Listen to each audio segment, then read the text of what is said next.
clearly have made the news. So next up, we have Doctor Strange 2's original director still approves of Sam Raimi's hiring. I would like to point out that this is a nice thing. This is good news here. It's always good when there's unity amongst the individuals making a project. That speaks well of that project and the people that are working on it. But that's not what this was about. I wanted to show this to you guys so that you guys could get the confirmation that the news based on Sam Raimi joining Spider-Man has shifted from is in talks to direct and replace Scott Derrickson to now has officially replaced Scott Derrickson. Scott Derrickson will remain on as a producer, but Sam Raimi will be directing. And I've linked that down below so you can check that out too. Here's the tweet from Scott Derrickson saying, I've worked with Sam Raimi, one of the nicest people I've known in the film business as a director. Excuse me. A true living legend. What a great choice to take over Doctor Strange. And so he reposted his post about Sam Raimi because people were just asking about it. How do you feel about being replaced? And he's just saying, like, look, they made a great choice picking Sam Raimi. And Sam Raimi actually did, in fact, call back to Doctor Strange in the original Spider-Man trilogy. It was funny when J. Jonah Jameson... actually, I also wanted to show you guys, if you guys will hold for just 1 second, I wanted to show you guys a Funko Pop that I got. I wasn't going to show this one off, but I'm going to do it because I think it's pertinent to what we're talking about. Sorry to keep, I usually don't get up from these things, but I wanted to show you guys a couple of these. So first up, check this out. This is a J. Jonah Jameson from thedailybugle.net from Far From Home. So if you guys haven't seen that movie, shame on you. You've had plenty of time. I don't know what you're waiting for. It's on DVD, streaming. It's already made its rounds through the theatrical run.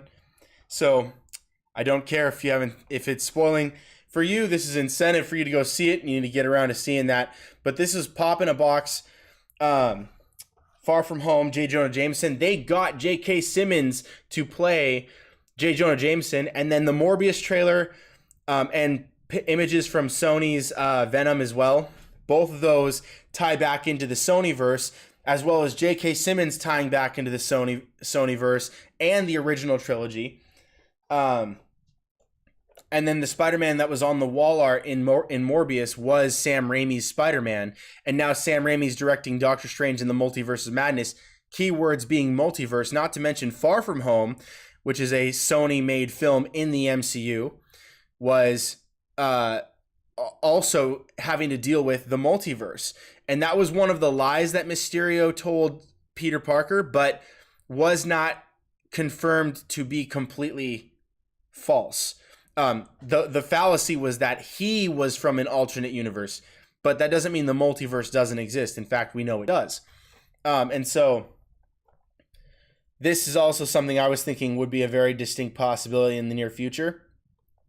Being that Sam Raimi's Doctor Strange could and would probably have a crossover or a cameo or something with Venom at some point soon, given that we know Venom and Morbius will be crossing over with MCU Spider-Man very, very soon, hopefully. It's really cool to see all that they're doing here, but I wanted to show you guys a couple of those Funko Pops that I thought would be really cool. And when I see them side by side along with this article, really helped me to kind of envision what we could be looking at as far as the multiverse of Spider-Man movies in the MCU, plus Venom, plus Morbius, that sort of thing. So really, really cool, really exciting, and it sends my brain into a really theorizing or theoretical way of thought. So I like to imagine what could be, especially being that Sam Raimi of the original Spider-Man trilogy gets to make the Multiverse of Madness in the MCU. So many possibilities. All right, enough of that. Really, really exciting. But Bruce Campbell expresses interest in playing a villain. So Bruce Campbell says this. He says, surely there must be some character to challenge the good doctor. And so it's possible Bruce Campbell might want to find himself playing someone like, I don't know, Mephisto, or who knows, maybe Bruce Campbell would be gunning for a role like, I don't know, Doctor Doom. You know, he could be wanting to be playing another sorcerer or another alternate Sorcerer Supreme or a runner-up to Sorcerer Supreme. Who knows what Bruce Campbell would want to play, but I would love to have Bruce Campbell back because he was a really fun character to have in the original Spider-Man trilogy. So I like that. And what do you guys think about that? Let me know. Don't want to stay too long on these topics because we got a lot of them to get through. Let's go to the next topic of the day. Next topic of the day is Mandalorian